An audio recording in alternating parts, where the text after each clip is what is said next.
Hello and welcome to smart learning.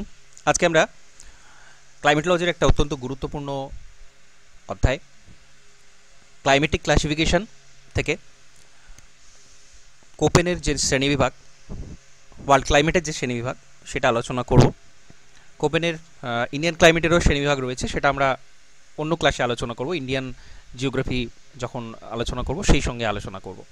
তো এখানে আমরা মূলত কোপেনের সারা পৃথিবীব্যাপী জলবায়ু শ্রেণীবিভাগ, তার ভিত্তি এবং ইন ডিটেল ক্লাসিফিকেশান তিনি কি বলেছেন সেই সব বিষয়ে আলোচনা করব। তো 1918 নাগাদ 1918 প্রথম কোপেন তার জলবায়ু শ্রেণীবিভাগটা প্রকাশ করলেন। পরে কোপেন শ্রেণীবিভাগ করেছেন বার্ষিক এবং মাসিক যে উত্তাপ অর্থাৎ টেম্পারেচার, এবং তার সাথে বৃষ্টিপাতের যে গড় অ্যাভারেজ রেনফল, এই দুটোর উপর ভিত্তি করে তিনি জলবায়ু শ্রেণীবিভাগটা করেছেন। এবং তার মতে কোনো অঞ্চলে স্বাভাবিক উদ্ভিদ সেই অঞ্চলে সামগ্রিক জলবায়ুর বোঝার জন্য শ্রেষ্ঠ উপায়। এবং যখন তিনি সীমারেখা এঁকেছেন জলবায়ুর ক্ষেত্রে, তখন তিনি উদ্ভিদের সীমানার কথা কিন্তু মাথায় রেখে এটা করেছেন। এবং উদ্ভিদের জন্ম বৃদ্ধি এটা শুধুমাত্র বৃষ্টিপাতের ওপর নয়, তার সাথে সাথে বাষ্পীভবনের পরিমাণ সেটার ওপরও অনেকাংশে নির্ভর করে। তো যাই হোক, উনি এই সমস্ত বিচার বিবেচনা করে সারা পৃথিবীর জলবায়ুকে, এখানে আমরা একটা ব্রড ম্যাপ দেখতে পাচ্ছি, এইভাবে ক্লাসিফিকেশান আছে, আমরা পরপর আসবো এখানে। উনি সারা পৃথিবীব্যাপী জলবায়ুকে 5টা মূল ভাগে ভাগ করেছেন এবং প্রত্যেকটার জন্য একটা করে ক্যাপিটাল লেটার নিশ্চিত করেছেন। এ মানে হচ্ছে tropical climate, tropical rainy climate, এটার জন্য এ। বি অর্থাৎ ড্রাই, শুষ্ক জলবায়ু, ড্রাই ক্লাইমেট। সি টেম্পারেট বা নাতিশীতোষ্ণ জলবায়ু। ডি হচ্ছে কন্টিনেন্টাল জলবায়ু, বা আমরা বলতে পারি শীতল জলবায়ু এবং ফরেস্ট ক্লাইমেট, অরণ্য জলবায়ু, এই দুটোর মিশ্রণে এই জলবায়ুটা মূলত তৈরি। কিছুটা শীতলের দিকে, নাতিশীতোষ্ণ হচ্ছে আরেকটু বেশি শীতল যেটা, সেটা ডি।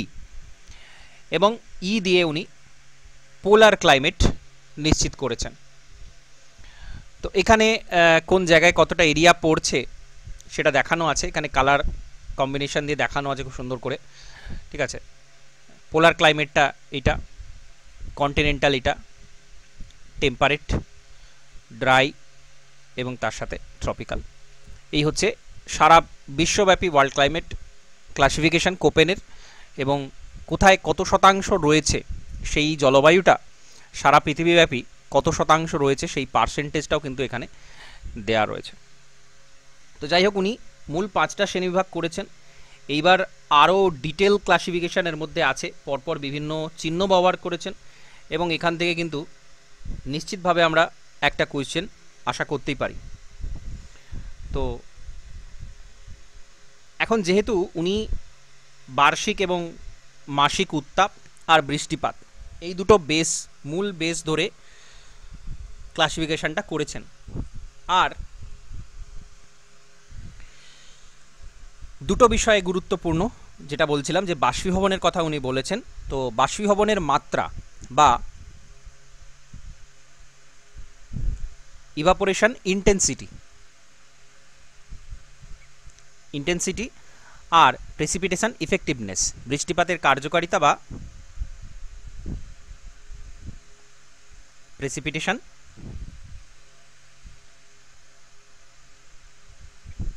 ইফেক্টিভনেস, এই দুটো বিষয়ের ওপর উনি গুরুত্ব দিয়েছেন। এই দুটোকে সংযোগ করে একসাথে করে উনি এই ক্লাসিফিকেশানটা করেছেন আমরা বলতে পারি। তো এবার এই যে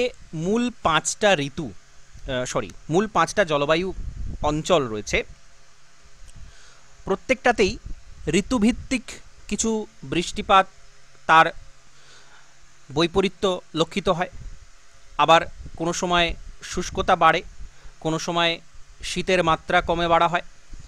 তো এই যে সিজনেবিলিটি বা ঋতুগত যে পার্থক্য, সেইটাকে বোঝানোর জন্য উনি আবার কিছু লেটার, কিছু স্মল লেটার উনি ব্যবহার করেছেন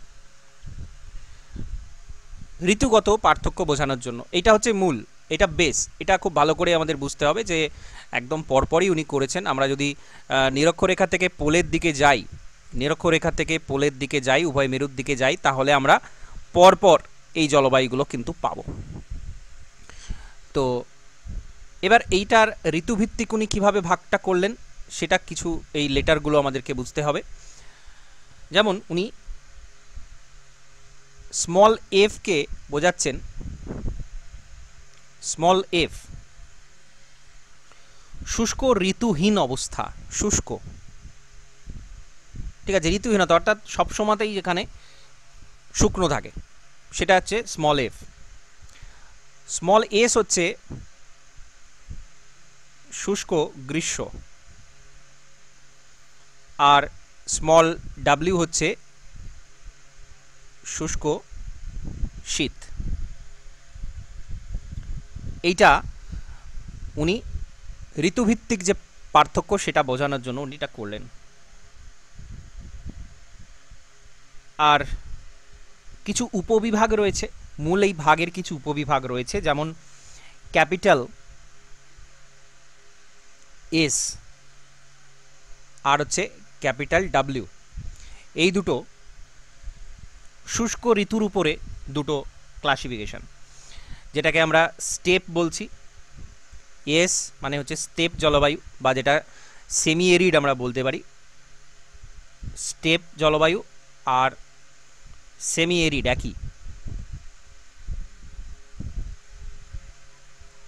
সেমি এরিড।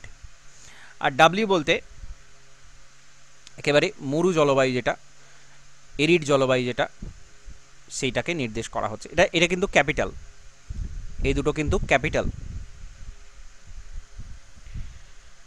হলো।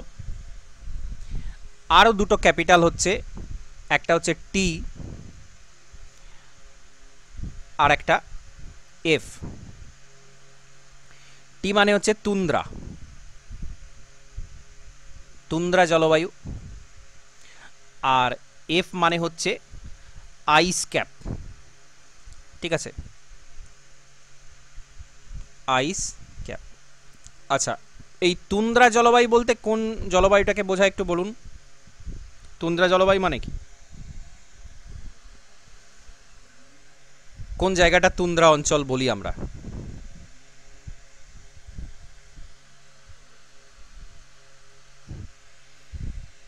স্যার রাশিয়ার যে অংশটা বৃহৎ, মানে ওই তৈগা যে বনভূমিটা আছে।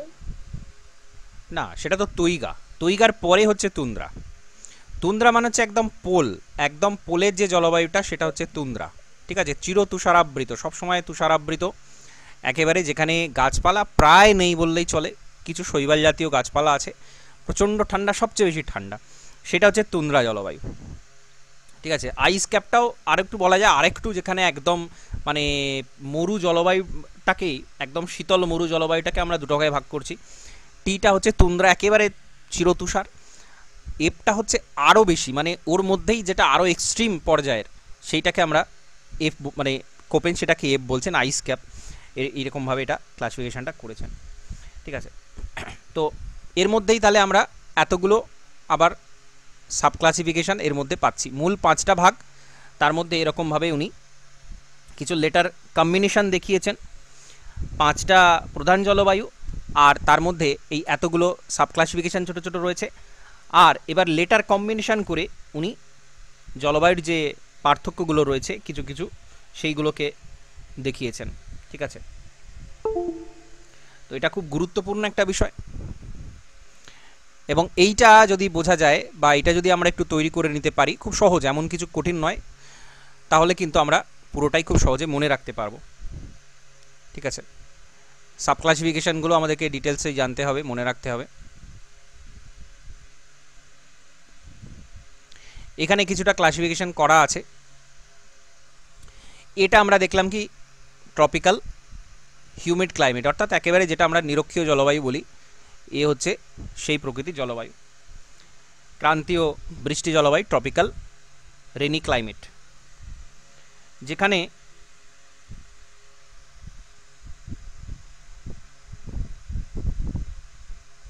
সবচেয়ে শীত যখন পড়ে, সবচেয়ে শীতল জলবায়ু যখন থাকে, তখনই টেম্পারেচার থাকে 18°C শীতকালে, মাইনাস নয়, এটা 18°C শীতকালে নিরক্ষীয় অঞ্চলে। কারণ এখানে জলবায়ুর বৈচিত্র্য কিছু নেই, সবসময়তেই গরম, সবসময়তেই বৃষ্টিপাত হচ্ছে, উষ্ণ আর্দ্র জলবায়ু মূল এর বৈশিষ্ট্য।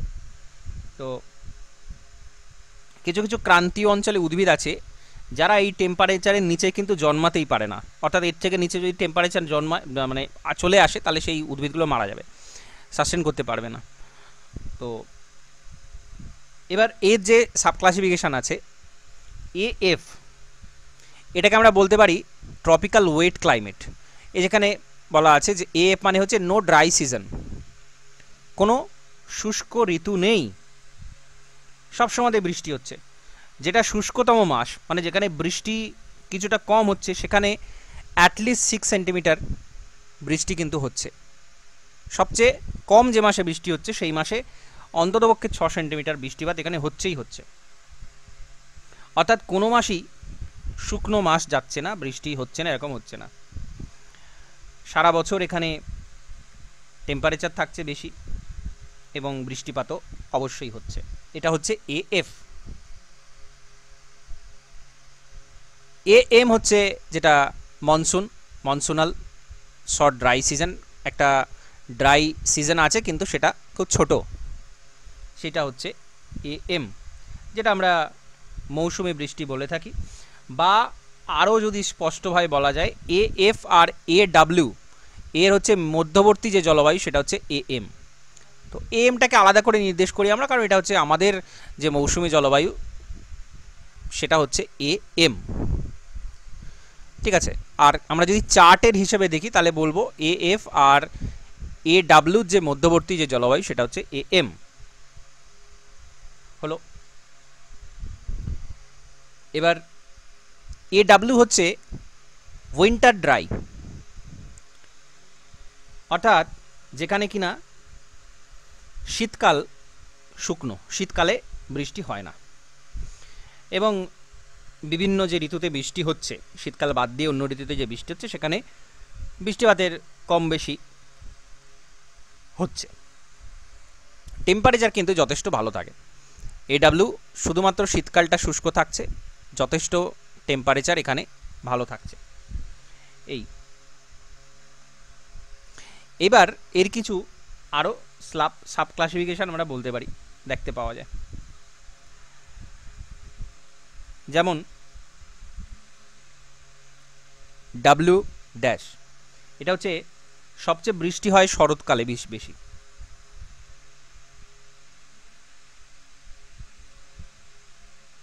এর মানে হচ্ছে এইটা, দুটো যদি ড্যাশ থাকে তাহলে হচ্ছে বছরে দুবার ম্যাক্সিমাম বৃষ্টিপাত দেখতে পাওয়া যায়, দুবার, আর সেই দুটো বৃষ্টিপাতের মধ্যে দুটো শুষ্ক ঋতু থাকে।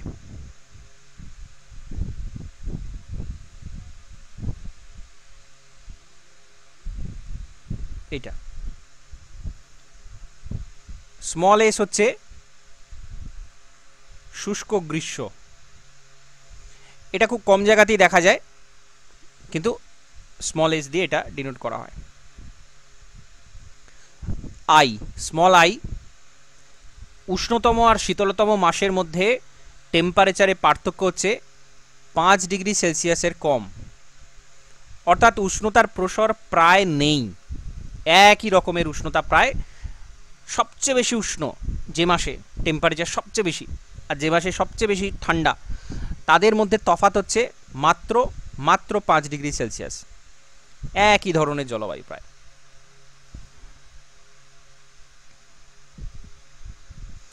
আর স্মল জি দিয়ে দেখানো হয়, এগুলো কিন্তু এ এর সাথে জুড়বে প্রত্যেকটা, ঠিক আছে।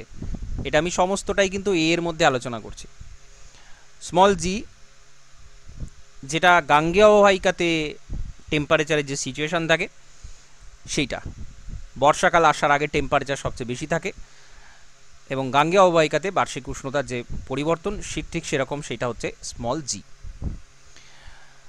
তো এই হচ্ছে ট্রপিক্যাল হিউমিড ক্লাইমেটের ক্লাসিফিকেশান, ডিটেল ক্লাসিফিকেশান আমরা বলতে পারি। এই তিনটে হচ্ছে মূল, ঠিক আছে, অ্যাটলিস্ট এই তিনটে মনে রাখতেই হবে, এই তিনটে অংশ রাখতেই হবে। তার সাথে সাথে এইগুলো একটু দেখে নিলে ভালো হয় যে অবশ্যই এর মধ্যে কিছু তো ভেরিয়েশান আছে, সারা পৃথিবী জুড়ে তো একরকম হতে পারে না জলবায়ু। আমরা এই তিনটে মাত্র বলে দেবো যে হ্যাঁ সারা পৃথিবীতে ট্রপিক্যাল অঞ্চলে এই জলবায়ু দেখা যায়, এটা কখনোই ঠিক নয়। তো তার মধ্যে কিছু ভেরিয়েশান আছে, কিছু পার্থক্য আছে। শরৎকালে কোথাও বেশি বৃষ্টি হচ্ছে, কোথাও দুবার ম্যাক্সিমাম বৃষ্টি হয়ে যাচ্ছে, কোথাও গ্রীষ্মকালে বৃষ্টি হচ্ছে না, কোথাও টেম্পারেচার প্রসর, উষ্ণতার প্রসর একেবারেই নেই, আবার কোথাও বর্ষা আসার আগে ম্যাক্সিমাম টেম্পারেচার থাকছে। এরকম কিছু জায়গা স্পেসিফিক ডিনোট করা আছে। তো এটা হলো এ ক্লাইমেট বা ট্রপিক্যাল হিউমিড ক্লাইমেট। এরপরে হচ্ছে বি, বি জলবায়ু। বি মানে কি? বি মানে হচ্ছে ড্রাই ক্লাইমেট, এবং সারা বিশ্ব জুড়ে আমরা যেটা পার্সেন্টেজ দেখলাম সেটা হচ্ছে এই ড্রাই ক্লাইমেটেরই কিন্তু অধিক জায়গাতে দেখতে পাওয়া যায়, পার্সেন্টেজটা কিন্তু অনেক বেশি। এবার এর মধ্যে আবার সাব ক্লাসিফিকেশান আছে। এখানে শুকনো জলবায়ু বলতে কোপেন যেটা বলছেন, বৃষ্টিপাতের থেকে বাষ্পীভবন বেশি। উনি বাষ্পীভবনের কথা বলেছেন, আমরা দেখলাম প্রেসিপিটেশন ইফেক্টিভনেসের কথা বলেছেন, বৃষ্টিপাতের ইন্টেন্সিটির কথা বলেছেন। তো যত না বৃষ্টি হচ্ছে তার চেয়ে বেশি বাষ্পীভবন হয়ে যাচ্ছে, তার মানে কি সেখানে শুকনো জলবায়ু বিরাজ করছে, ঘাটতি দেখা যাচ্ছে জলের। এবার এর যে মূল দুটো উপবিভাগ, বি এর মূল দুটো উপবিভাগ আছে, একটা হচ্ছে BW আর একটা হচ্ছে BS, দুটোই ক্যাপিটাল।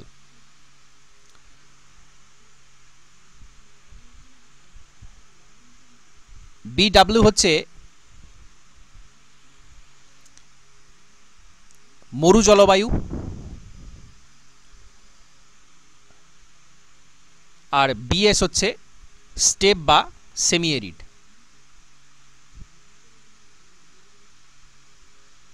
যেটা আমরা আগেই দেখলাম, এটা এই ক্লাসিফিকেশন আমরা আগেই দেখেছি, এস আর ডাব্লিউ ক্যাপিটাল দুটো, যেটা হচ্ছে মূল শ্রেণী বিভাগ।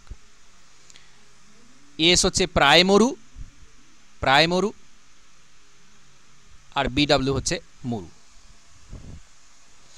আর এর সাথে কিছু কিছু স্মল লেটার যোগ হয়ে আরও কিছু তফাৎ তৈরি করছে, যেমন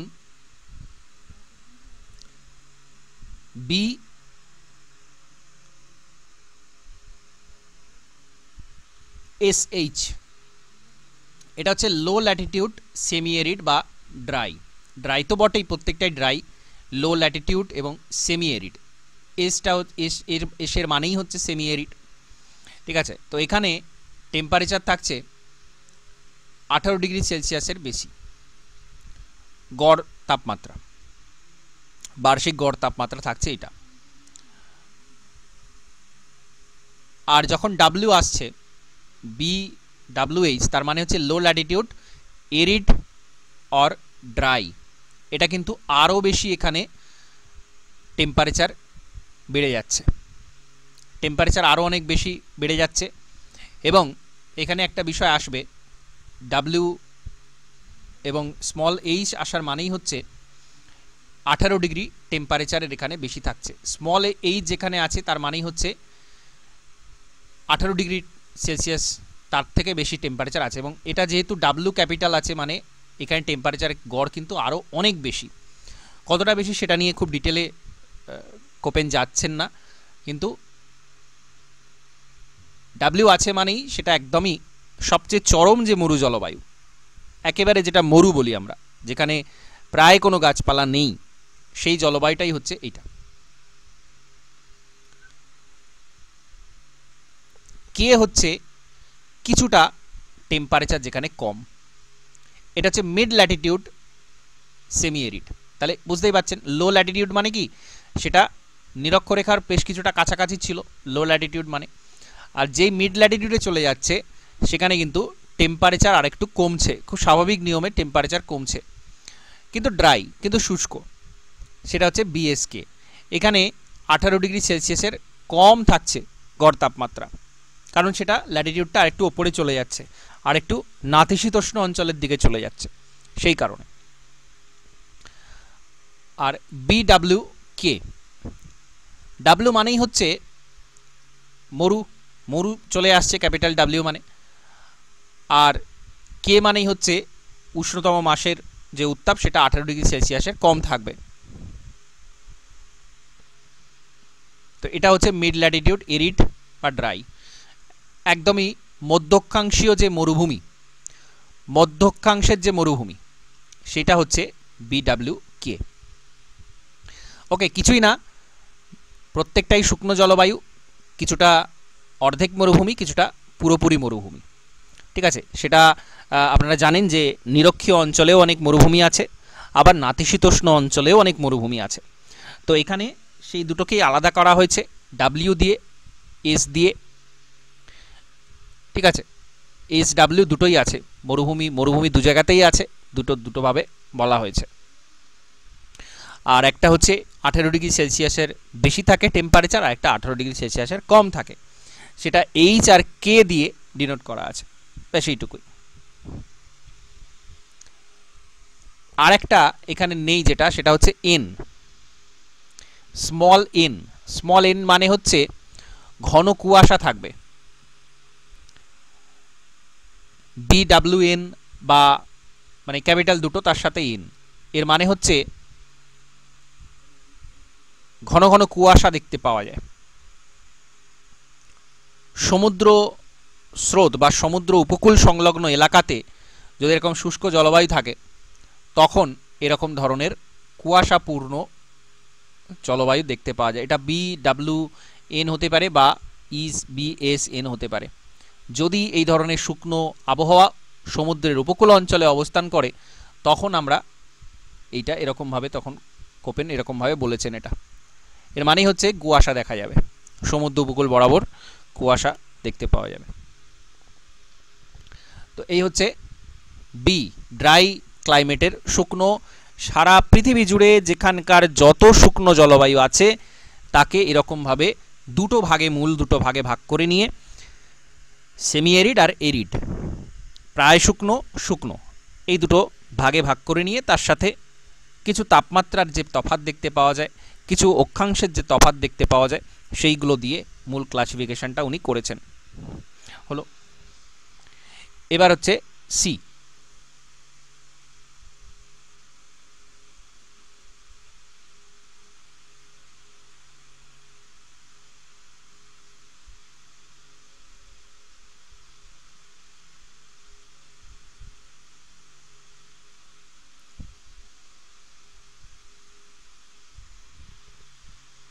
সি, সি মানে হচ্ছে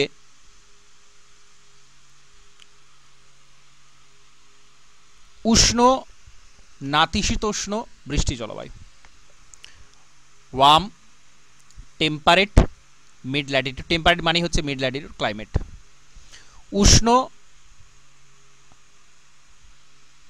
তার সাথে আবার নাতিশীতোষ্ণ, দুটো জুড়ে যাচ্ছে। ঠিক আছে,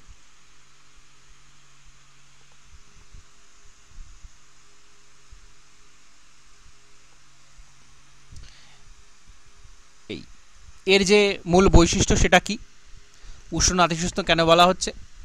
কারণ এখানে যেটা শীতলতম মাস, সবচেয়ে বেশি শীত যেখানে, সেইটা টেম্পারেচার থাকছে 18°C কম,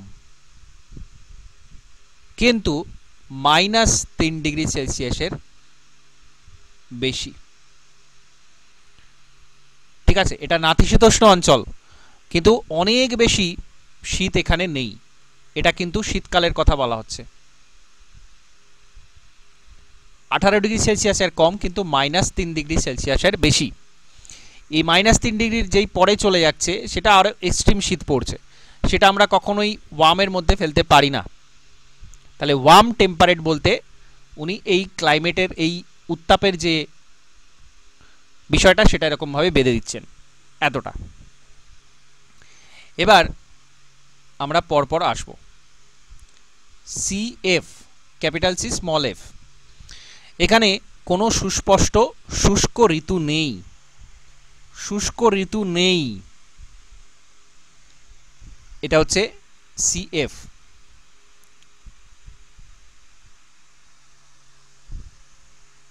সি স্মল ডাব্লিউ, শুষ্ক শীত,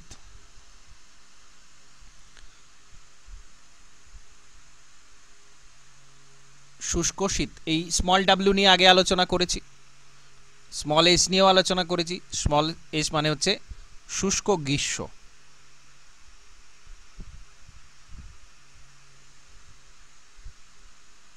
অর্থাৎ এগুলোকে তুলনামূলক বলা হচ্ছে। শুকনো শীত মানে শীতকালে যদি বৃষ্টি হয়ও তার থেকে অন্তত 10 গুণ বৃষ্টি, যেটা আর্দ্রতম মাস, সবচেয়ে বেশি যে মাসে বৃষ্টি হচ্ছে সে মাসে অন্তত 10 গুণ বেশি বৃষ্টি হচ্ছে শীতের থেকে, সেই জন্য বলা হচ্ছে শুষ্ক শীত। আর এমন হতে পারে যে শীতকালে বৃষ্টি হচ্ছেই না, যদি হয়েও থাকে তাহলে তার 10 গুণ বেশি বৃষ্টি আর্দ্র মাসে হয়, বা যে মাসে সবচেয়ে বেশি বৃষ্টি হয় সেই মাসে হয়। আর শুষ্ক গ্রীষ্ম মানে হচ্ছে CS। এখানেও সেম জিনিস, ঠিক উল্টোটা। শীতকাল আর্দ্র থাকে, শীতকালে ম্যাক্সিমাম বৃষ্টিপাত হয়ে যায়, গ্রীষ্মকাল শুকনো থাকে। তো এই ভেরিয়েশন এখানে হতে পারে। আর স্মল এ,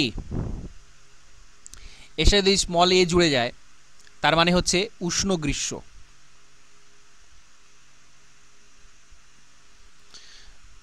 এখানে দেখুন এই CFA, তার হচ্ছে no dry season. Small F মানেই হচ্ছে no dry season.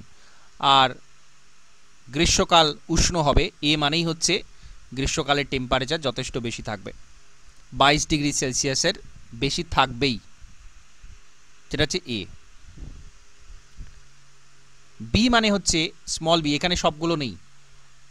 Small B মানে হচ্ছে শীতল গ্রীষ্ম। কেন এরকম বলা হচ্ছে? শীতল গ্রীষ্ম মানে কি? শীতল গ্রীষ্ম মানে হচ্ছে গ্রীষ্মকালে গড় তাপমাত্রা থাকছে 22 ডিগ্রি সেলসিয়াসের কম, অর্থাৎ ম্যাক্সিমাম যে সময় তাপমাত্রা হওয়া উচিত সেই সময়টাতে এইটা হচ্ছে ম্যাক্সিমাম টেম্পারেচার, এর বেশি যাচ্ছে না, সবসময় এর নিচে থাকছে। সেই জন্য বলা হচ্ছে শীতল গ্রীষ্ম। গ্রীষ্মকাল আছে কিন্তু সেটা ঠান্ডা। যেহেতু এটা নাতিশীতোষ্ণ অঞ্চলের জলবায়ু, যখনই আমরা একটু উচ্চ অক্ষাংশে চলে যাব তখন কিন্তু এরকম কিছু ভেরিয়েশন দেখা যাবে। এখানে স্মল আই থাকতে পারে। স্মল আই মানে হচ্ছে যেটা আমরা এর ক্ষেত্রে দেখেছি, টেম্পারেচার ভেরিয়েশন প্রায় নেই, 5 ডিগ্রি সেলসিয়াস মাত্র টেম্পারেচার ভেরিয়েশন বা প্রসর, এটা হতে পারে। জি হতে পারে, অর্থাৎ বর্ষার আসার আগে সবচেয়ে ম্যাক্সিমাম টেম্পারেচার দেখা যায়। এক্স, স্মল এক্স, বসন্তের শেষে সবচেয়ে বেশি বৃষ্টি দেখা যায়। আর স্মল এন হতে পারে। স্মল এন মানে হচ্ছে কুয়াশা পূর্ণ অংশ, অর্থাৎ সমুদ্রের উপকূলবর্তী অংশতে যখন এই জলবায়ু দেখা যায় তখন সেইটা। তো এই যে লেটারগুলো ব্যবহার হচ্ছে এগুলো কিন্তু সেম, যার সাথেই জুড়ুক না কেন মিনিংটা কিন্তু সেম। আমরা যদি মিনিংটা একবার ভালো করে বুঝে নিতে পারি কোনটাকে কি ডিনোট করছে, তখন কিন্তু আমরা খুব সহজে এটা বলে দিতে পারবো। জাস্ট কিছু নয়, ঋতুগত যে তফাৎ, কোনোটা কোনো ঋতুতে বৃষ্টি হচ্ছে, কোনো ঋতুতে বৃষ্টি হচ্ছে না, কোনো ঋতুতে টেম্পারেচার বেশি থাকছে, কোনো ঋতুতে টেম্পারেচার কম থাকছে, সেইটা বোঝানোর জন্য। সেম একই তো জলবায়ু হয় না, নাতিশীতোষ্ণ বলে ছেড়ে দেওয়া যায় না, তার মধ্যে ভেরিয়েশন আছে। তো সেই জাস্ট সেগুলোকে বোঝানোর জন্য, ঋতুগত তফাৎ বোঝানোর জন্য কোপেন এই রকম ধরনের ক্লাসিফিকেশনগুলো বলেছেন। এটা হলো। তো এবার আমরা দেখব বাকি যে দুটো আছে, শীতল জলবায়ুর যে শ্রেণীবিভাগ সেইটা।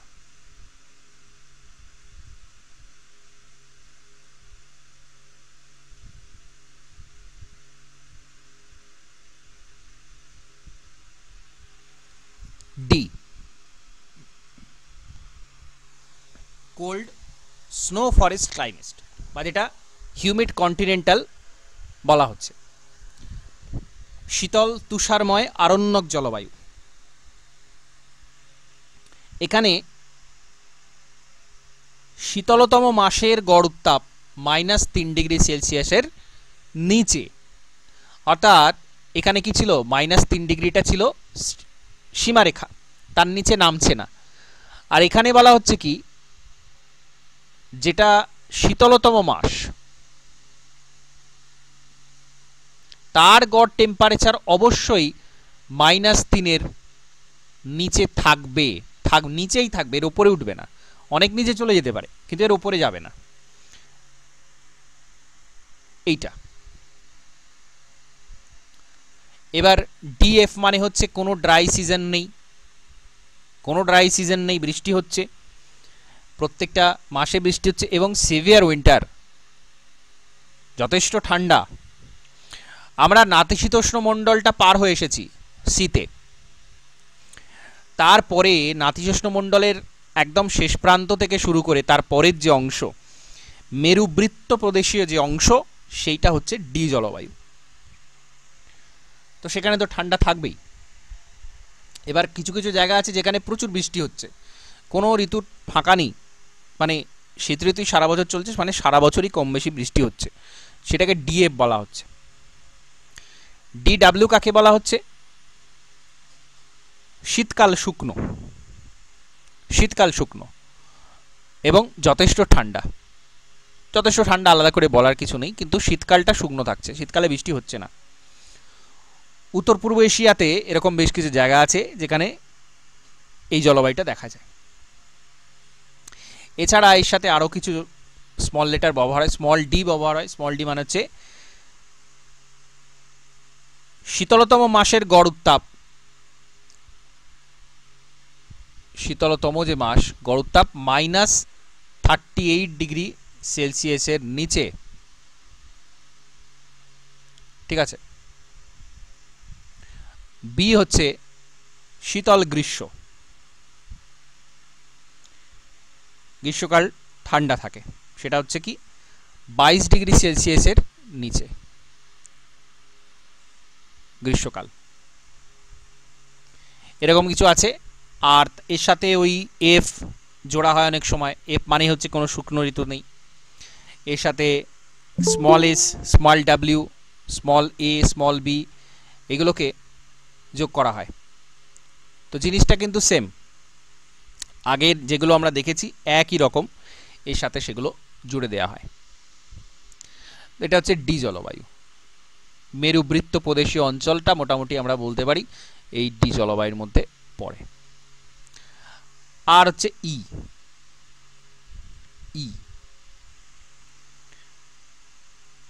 পোলার ক্লাইমেট, মেরুদেশীয় জলবায়ু। উষ্ণতম মাসের যে গড় উত্তাপ, উষ্ণতম কিন্তু শীতলতম নয়, এতক্ষণ শীতলতম বলা হচ্ছিল, উষ্ণতম মাসের গড় উত্তাপ হচ্ছে 10°C নিচে, এর নিচে থাকবে সব সময়, ম্যাক্সিমাম 10° উঠবে, তার উপর কখনোই উঠবে না। এখানে মূল দুটো শ্রেণীবিভাগ, এখানে ভেরিয়েশন নেই, একদম মেরু জলবায়ু, সেখানে ভেরিয়েশন কি থাকবে, এটা দুটোই মাত্র আছে, একটা হচ্ছে ইটি আর একটা হচ্ছে ইএফ। ইটি মানে হচ্ছে তুন্দ্রা, তুন্দ্রা ঠিক মেরু প্রান্ত শেষ হচ্ছে ঠিক তার আগে তুন্দ্রা। এখানে গ্রীষ্মকালে তুন্দ্রাতে 0°-র ওপরে থাকে, এটা গ্রীষ্মকাল। এই তফাৎটা খেয়াল রাখবেন, গ্রীষ্মকালে এখানে তাপমাত্রা কিন্তু 0°-র ওপরে থাকে, 10°-র নিচে থাকবে, 10-এর ওপরে উঠবে না। অর্থাৎ আমরা বলতে পারি তুন্দ্রাতে গ্রীষ্মকালে 0 থেকে 10°-র মধ্যে টেম্পারেচারটা ভেরিয়েট করে, কিন্তু 0-র নিচে নামে না গ্রীষ্মকালে, গ্রীষ্মকালে 0-র ওপরে। এটি ঠিক মেরু, একদম মেরু প্রান্ত ঠিক তার আগে। আর ঠিক একদম মেরুতে সব মাসে, যেটা আইস ক্যাপ বলা হচ্ছিল, সব মাসে এখানে টেম্পারেচার 0°-র কিন্তু নিচে থাকবে, গ্রীষ্ম বর্ষা যে মানে এখানে তো ভেরিয়েশন কিছু নেই, কিন্তু কখনোই গ্রীষ্মকালেও 0 ডিগ্রির ওপরে টেম্পারেচার যাবে না, সব সময় মাইনাসে টেম্পারেচার আছে, তাকে আমরা বলছি ইএফ। এই আর হাইল্যান্ড স্নো কভার যেটা এরিয়া, সেটা জাস্ট আলাদা করে এটা ডিনোট করা হয়, এটা মূল ক্লাসিফিকেশনের মধ্যে নেই। মূল ক্লাসিফিকেশন এই 5টাই, ঠিক আছে, যেটা স্নো কভার আছে অথচ হাই অল্টিটিউড এরিয়া, অর্থাৎ পার্বত্য অঞ্চল, পার্বত্য একেবারে যেটা যেমন হিমালয় পার্বত্য অঞ্চল বা এরকম ধরনের পার্মানেন্ট স্নো কভার আছে হাইল্যান্ডে, সেটাকে ক্যাপিটাল এইচ দিয়ে ডিনোট করা হয়। তো এই হচ্ছে মূল ক্লাসিফিকেশন। এবার ক্লাসিফিকেশনে কিছু সমালোচনা হয়, কিছু ত্রুটি হয়, এখানেও রয়েছে।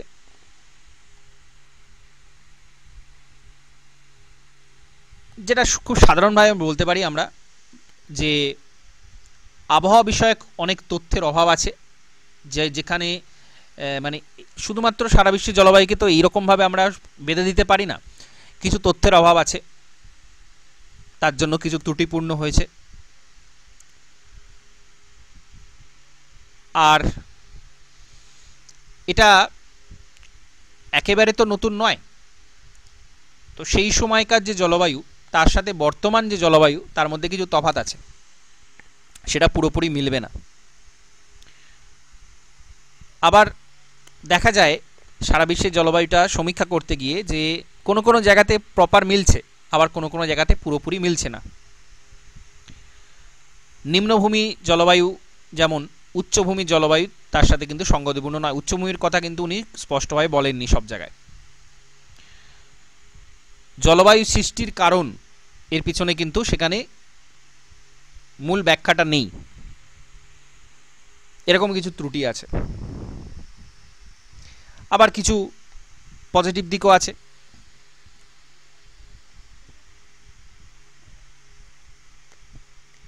অতিরিক্ত কোনো ভার নেই, অনেক যে একদম নানা রকমের সাব বিষয় আছে, অনেক টপিক আছে, অনেক আলাদা আলাদা, সেরকম কিছু নেই, আতিশয্য নেই। সাধারণ বিন্যাসকে উনি সুন্দরভাবে সেটা দেখিয়েছেন, যথেষ্ট যুক্তিগ্রাহ্যতা আছে তার, এবং উষ্ণতার বৃষ্টিপাতকে সবচেয়ে বেশি গুরুত্ব দেওয়া হয়েছে বলে সেই তথ্যটাও পাওয়া সহজ। নতুন ধরনের জলবায়ু যদি দেখতে পাওয়া যায় তার মধ্যে কিন্তু এটা যুক্ত করা যেতে পারে, যেহেতু ঋতুগত বৈচিত্র্য দেখানো আছে। তো এই হচ্ছে তার নেগেটিভ পজিটিভ দুটো দিক। এবং শ্রেণীবিভাগ কোপেনেরটাই সবচেয়ে বেশি সমাদৃত, কারণ তারটাই সবচেয়ে সহজবোধ্য এবং যথেষ্ট যুক্তি রয়েছে তার মধ্যে। তো এই হচ্ছে ক্লাসিফিকেশনের মূল দিক এবং যে পয়েন্টগুলো বললাম সেইগুলো। যেহেতু কোপেন নিজে এটা বলেছেন, আমরা তো আলাদা করে এখানে কিছু বলতে পারি না, যেটা তার কথা সেটাই আমাদের বলতে হবে বা জানতে হবে। সুতরাং এই যে স্মল লেটার ক্যাপিটালগুলো কোনো সমস্যা কিছুই হবে না, একদম এ থেকে ই পর্যন্ত নিরক্ষীয় অঞ্চল থেকে মেরু পর্যন্ত বসিয়ে দিলে কিন্তু একদম জলবায়ুটা নিজেই বুঝতে পারবেন, কোনো আলাদা করে মনে রাখার কিছু প্রয়োজন নেই। এ থেকে শুরু হচ্ছে নিরক্ষরেখা থেকে একদম ইতে শেষ হচ্ছে একদম মেরুতে, সেম। শুধু বিটা মনে রাখবেন যে ক্রান্তীয় বিটা নয়, বিটা হচ্ছে যেখানের গড় যত মরু জলবায়ু আছে, উষ্ণ মরু জলবায়ু আছে, শুকনো মরু জলবায়ু আছে, সেইটা হচ্ছে বি, ড্রাই, বৃষ্টি যেখানে হয় না সেটা। আর বাকিগুলো একটা নাতিশীতোষ্ণ আর একটা প্রায় নাতিশীতোষ্ণ, নাতিশীতোষ্ণ পরে যেটা মানে প্রায় যেটা শীতল, আর একটা হচ্ছে একদম টোটালি কমপ্লিটলি তুষারাবৃত শীতল অঞ্চল। তো এইভাবে এটা মনে রাখবেন, আর স্মল লেটারগুলো একটু জাস্ট কয়েকবার রিভিশন দিলে কিন্তু মনে থেকে যাবে। ওকে, এবার ইন্ডিয়ার যে ক্লাসিফিকেশান আছে সেখানেও কিন্তু এই লেটারগুলোই দেওয়া আছে, এই লেটারগুলো দিয়েই বলা আছে, সুতরাং এটা করার সাথে সাথে ওটাও কিন্তু মনে থাকবে সহজে। এটা খুব ভালো করে রিভিশন যদি করে নেন তাহলে কিন্তু এখানে আশা করা যায় এখান থেকে প্রশ্ন থাকবে, কারণ এই যে লেটারগুলো থন ওয়েটের ওপর এত গুরুত্ব দেওয়া হয় না, কোপেনেরটাই সাধারণত জিজ্ঞাসা করা হয়। ওকে, এমন কিচ্ছু নেই, সবকটা জলবায়ুরই লেটার স্মল লেটারগুলো কিন্তু মিনিংটা একই, কারোর আলাদা নয়, মিনিংটা সেম। ওকে, তো এটা দেওয়ার সাথে সাথেই আপনারা এটা তৈরি করে নেবেন, তাতে করে কোনো জায়গাতেই কোনো সমস্যা থাকবে না, এটা খুব সুন্দর করে তৈরি হয়ে যাবে। ওকে, কিছু প্রশ্ন থাকলে জিজ্ঞাসা করতে না পারেন। স্যার। বেশ, ঠিক আছে, তাহলে আজ এই ক্লাসটা এখানে কমপ্লিট করছি। নমস্কার, ধন্যবাদ।